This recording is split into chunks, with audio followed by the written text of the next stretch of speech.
Welcome to Fad or Future. We are actually at number 12, Steve. Number 12. 12! I think it's a full season. That's pretty much. I mean, it seems like forever. We were young whippersnappers and we started Fad or Future. Technology noobs. Yep. Yeah, we were actually, moving the abacus over, and it was rough. Well, when we got those tubes and we moved past that to microchips, I mean, we've been around for a lot of technology. We really have. It's kind of crazy when you think about it for a minute. And that's why we get that pleasure of talking to our audience about things that are happening right now and whether or not they are fad or future.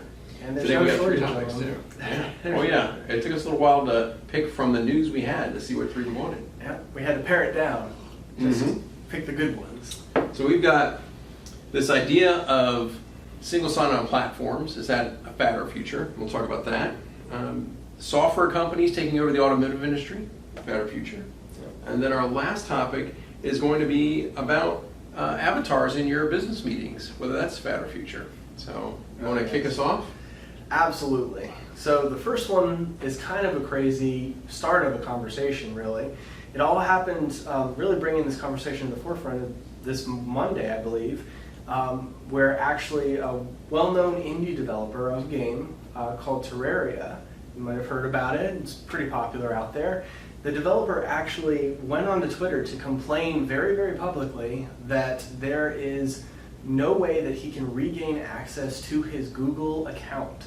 And as it happens, he's been trying to work with Google for over 3 weeks to actually get his Google account back and regain access because they just deactivated it. They apparently sent one warning message, purportedly. They sent one warning message based off of YouTube content being an issue, and they actually said no action is required, the offending content has been removed.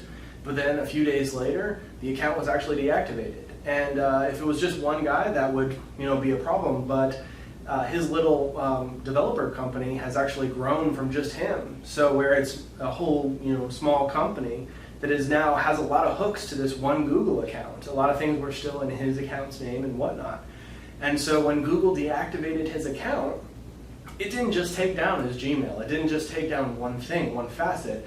It basically blocked his Android access, his YouTube account, his Gmail, I mean everything, because Google has this very fundamental system of you have one Google account and it spreads across everything that connects to it, every Google service or anything that uses the Google login.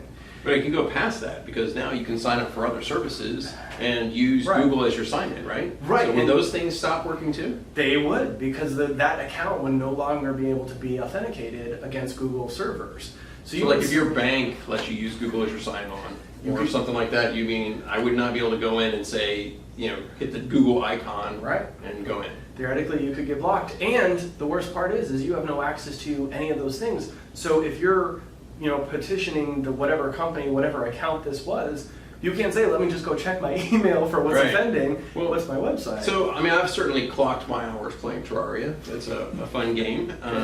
But is this something that's happening every day then, and we're only hearing about it because there's somebody who has some social media following and is able to put this message out? Because Google's free, and I guess we kind of assume there's a certain amount of risk in using a free account. But if he was paying for his Google account, for instance, like Google Business, I would expect that shouldn't have happened. But so, are there any details on that? Well, they didn't really get into any details about. I don't think it was a business account particularly, but this is not a unique instance, and this is not relegated just to Google either. Deactivations or decommissioning of accounts in some of these main platforms. Amazon is notorious for this, about just seller accounts getting deactivated across all of Amazon's services. And the challenge is that a lot of this is done through automation. These are automated systems that are making those changes of deactivating accounts, being petitioned for the reactivation. And so there's kind of this general feeling of it's really hard to get a hold of a person to deal with an infringement, whether it was valid or not. Well, and again, if you're using something free, there's kind of an assumption that there is no support with it. It is what it is. You get what you pay for, quite literally, and that's an internal challenge. Microsoft, that you can always eventually call Microsoft for anything billing support. So that's a very interesting cascade of at what level So is that kind of, we're revealing this kind of kink in this concept of convenience. So again, that's really what it is. I can use my Google account or my Facebook account or my Amazon account to connect to different things, versus this kind of risk factor that that account gets, certainly compromised or blocked or locked or deactivated. Now I'm out of all of those kind of services. And that's really why we picked this fatter future topic. That's why it's so fascinating, because while this instance is unique and specific to right now, the conversation about these single sign-ons, that one account that holds access to everything, all the tools that you do, we're a perfect example. We have tools that are all segregated, and so that if there's a down service or there's an issue with the functionality, we might not be able to access one tool, but we can still maintain our functionality and work on other things. But a lot of businesses, for convenience sake, they are all tied into one account. And where does that land us in terms of functionality? So it's really kind of a fatter future about convenience. Is convenience, worth that trade-off of, having somebody control your access to these other platforms in a kind of a larger scale scenario? And I think we saw a lot of that this political season as well, as accounts are shut down and they have this kind of effect across an entire ability to communicate, because people are using these larger platforms, these larger places to do that stuff. Agreed. So is this a fad or a future? Again, and this is a tough one, I think, because really it's about convenience. It's about this idea of make the consumer have a better, easier experience using whatever it is you have, and they're going to be more likely to use it, right? Yes. Interesting. So where are you at on this? Well, I think it's maybe not for the best, but I think it's the future. People are weary of having too many accounts, too many passwords to keep track of. It's only going to get more, as we continue to evolve and put more and more of our life and our business out on the digital platforms. We're going to have more accounts, and that instinct to just hook them all together is just going to become more and more overwhelming. And so it's the future, but we have to be cognizant about the security and the functionality trade-offs. Well, I'm kind of torn. So I definitely see your perspective from the future side. When you think about if you look at no one else besides Apple and Google, it'd be very easy to say that for their customer base, they know too much. But the world seemed okay with that. Yeah, they know too much. But the world's okay with that. Consumers are okay with that. So this idea of making my experience using other services more convenient around those ecosystems makes sense. You could definitely see that being a future direction. But the other side of that, arguing that this is a fad, is just that there's a chink here, and this story could just be the beginning of more and more of this coming to the surface, where these large companies, again, how much are we willing to let them control? Where do we draw the line? And this could be the beginning of that line getting drawn. So fad could be the thing. This could go away under the pretense that I want more account control. You have to find somewhere in between to let me use those things, but not prevent me from getting to my services that are not tied directly to that company. So I guess I have to pick a side, don't I? You have to pick a side, but it's a tough one. It's going to be one that's going to evolve too. All right, I'm going to go ahead and I'll be opposite. I'll take fad on this one and say that this is an interim step to a better solution, and what we're seeing here is going to help us get to that better solution. So we'll lock it in there. All right, Steve's for the microchip in the brain that just automatically hooks you into all your accounts. I'm following Elon's work in that area, so he has done some experiments with monkeys that can play video games that are mine now. So that was a story I saw on the internet. I don't know if it's true. I did just saw it on the internet. You know how that goes. All right, let's move on to topic number 2. Actually, not too far from something about Tesla. But yes. Will software companies, yeah, definitely a good segue. So will software companies take over the automotive industry? Fad or future? Oh, this is one that's a little near and dear to my heart as a previous Mustang owner. This one was such in the news this week as the Mustang Mach-E. And we could go into a whole just bemusement of Ford deciding to make Mustang actually a whole category, but that's another thing. But they've actually made a Mach-E all-electric vehicle, but it's actually a SUV, basically. It's more similar to like the Tesla Model Y. SUV called a Mustang? Exactly, yes. Oh boy. And so there's a lot of opinions out there. This is where Detroit tries to be edgy, and this is the idea? But a lot of people are saying that it works. It looks nice and slick, and a lot of the reviews are pretty glowing, but the whole thing is one of the weakest parts of it is the software. And so when it's coming out, this is like Ford's front and center premium example of an electric vehicle, and of course it's going to get the comparisons to Tesla. Wow. And one of the shortcomings that everyone is coming up against and saying is that, well, the software is not that good. And if you've been in a Ford vehicle, there's Ford Sync, but No. is it something Bad. you like talk to friends and family as the key No. feature? You don't really do that. Look, car companies are not software companies Yes. by a long shot, and that is, I think, part of the reality. And if you go back to when Tesla first launched, it wasn't that long after that you were even learning about this idea that they were going to upgrade the cars through software changes. That an upgrade to your car was kind of like rebooting your computer. Boom, it comes on. Oh, now I've got new features. Yep. And this is a foreign concept. So if you look at the model the automotive industry is used, they want you to come back and typically pay hundreds of dollars, if not more, $1,000 or more, to get a software upgrade, right? Maintenance really, unless it's a recall. That was the only other time they did it for free. And that's what Detroit thought was the win. And they totally missed the mark because they knew at that point that technology was the differentiator. In every coming year, like the more tech you put in a car, the better your car could do in the marketplace. So how did they miss this idea that, hey, we need to invest in our software engineers, we need to invest in our software design process, right? We need to invest in our feedback process. They really seem to miss out. And then Tesla, here they are with a big touch screen, right? They embrace that technology experience in their car, and now Tesla alone is worth more than what all of Detroit added up, right?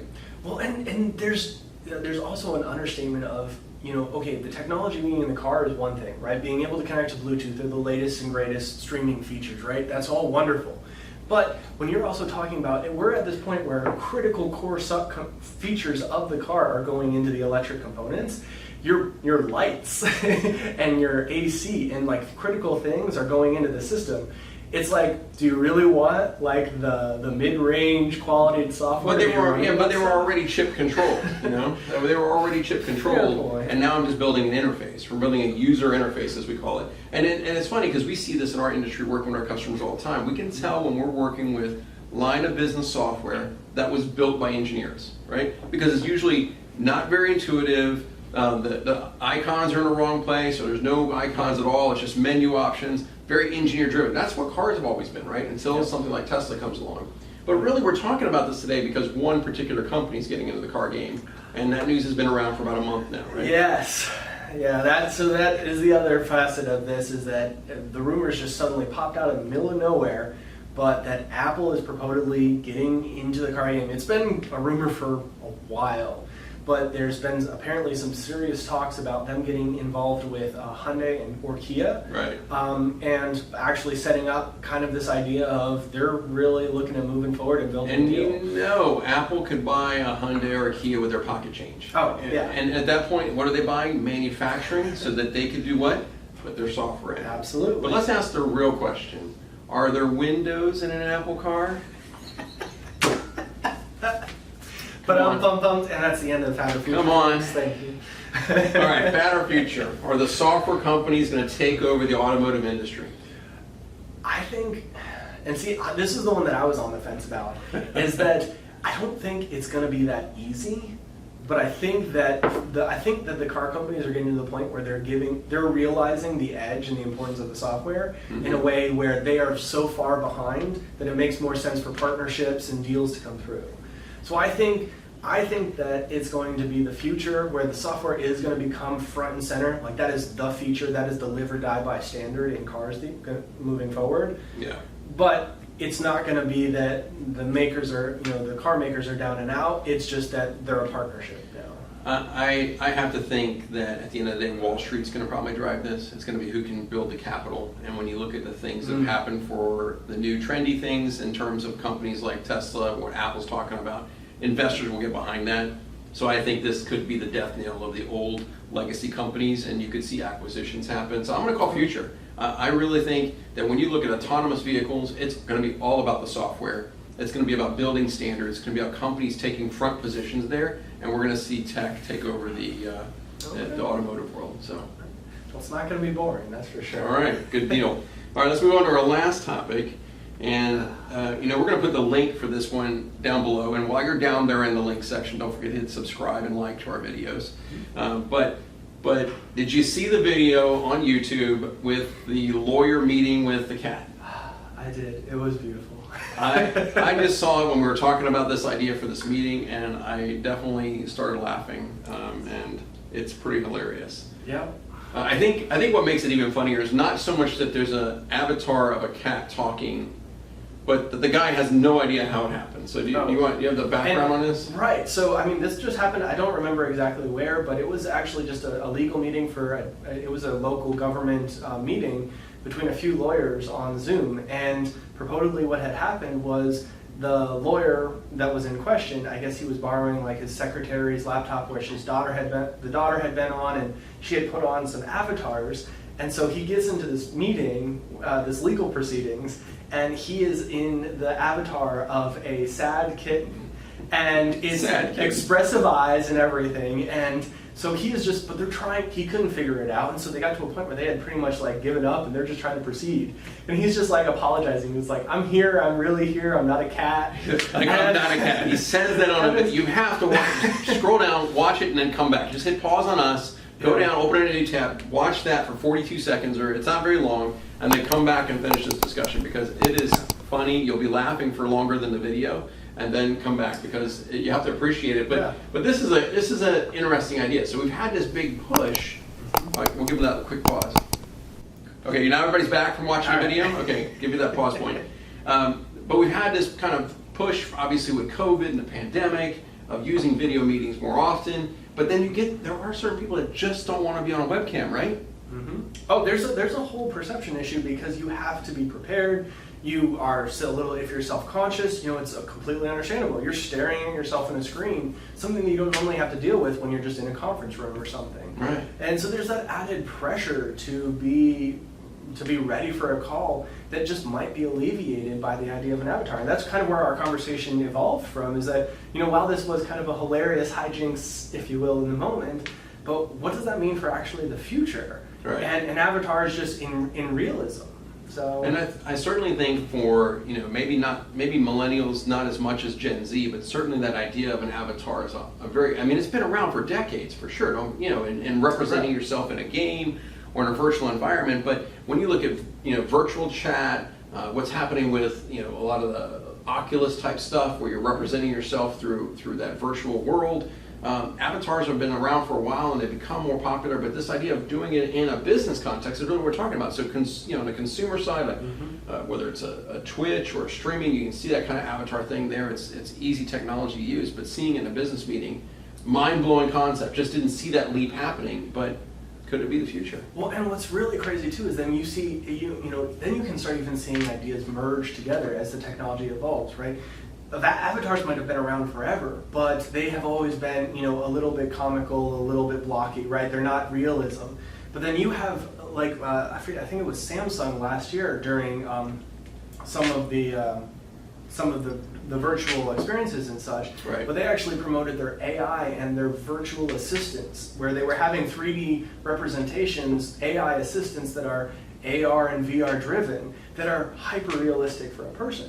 So, wait. I'm going to just pause you there, because I swear this thought just came into my head. So what you're telling me is that I can have a version of myself that is, gelled hair, clean shaven, wearing a suit and tie, turn on that avatar for the meeting, even though I'm sitting there wearing my pajamas. Best version of yourself, and always ready to go on a conference call. Deal. But that would be realistically the dream, and especially with everyone's comfort level of virtualization, remote access in the workplace, I think we're going to see a whole lot more conversations coming up on that sort of stuff. I only thought of it in the context of laughing hysterically at the sad kitten, but now that I think about it, I can take a picture of myself and just, not only obviously I do the background thing already with Zoom, but in Teams or Zoom or whatever meeting platform, just have, there's Steve. Oh, he's looking sharp today. Yep. And I don't even have to worry about my hair in the morning. Yeah. And the cameras, again, it's all that technology converging in that possibility. The cameras are starting to be good enough where... Okay, I wasn't sure where I was going, but I'm going future now. This is the future. I'm locked in. All right. How do you feel? I think it's the future too, simply because it's just going to grow that ability even further and further, and no time, anytime, any place. Like that flexibility of being able to meet and get that real one-on-one feeling is just going to be there. And if all the technologies come together, it's going to be a great experience, I think. Wow, this is good stuff. I definitely think that's pretty cool. I'm just imagining myself making breakfast while I'm in a meeting and I'm just talking. Yep. But virtual means in the meeting. Yeah.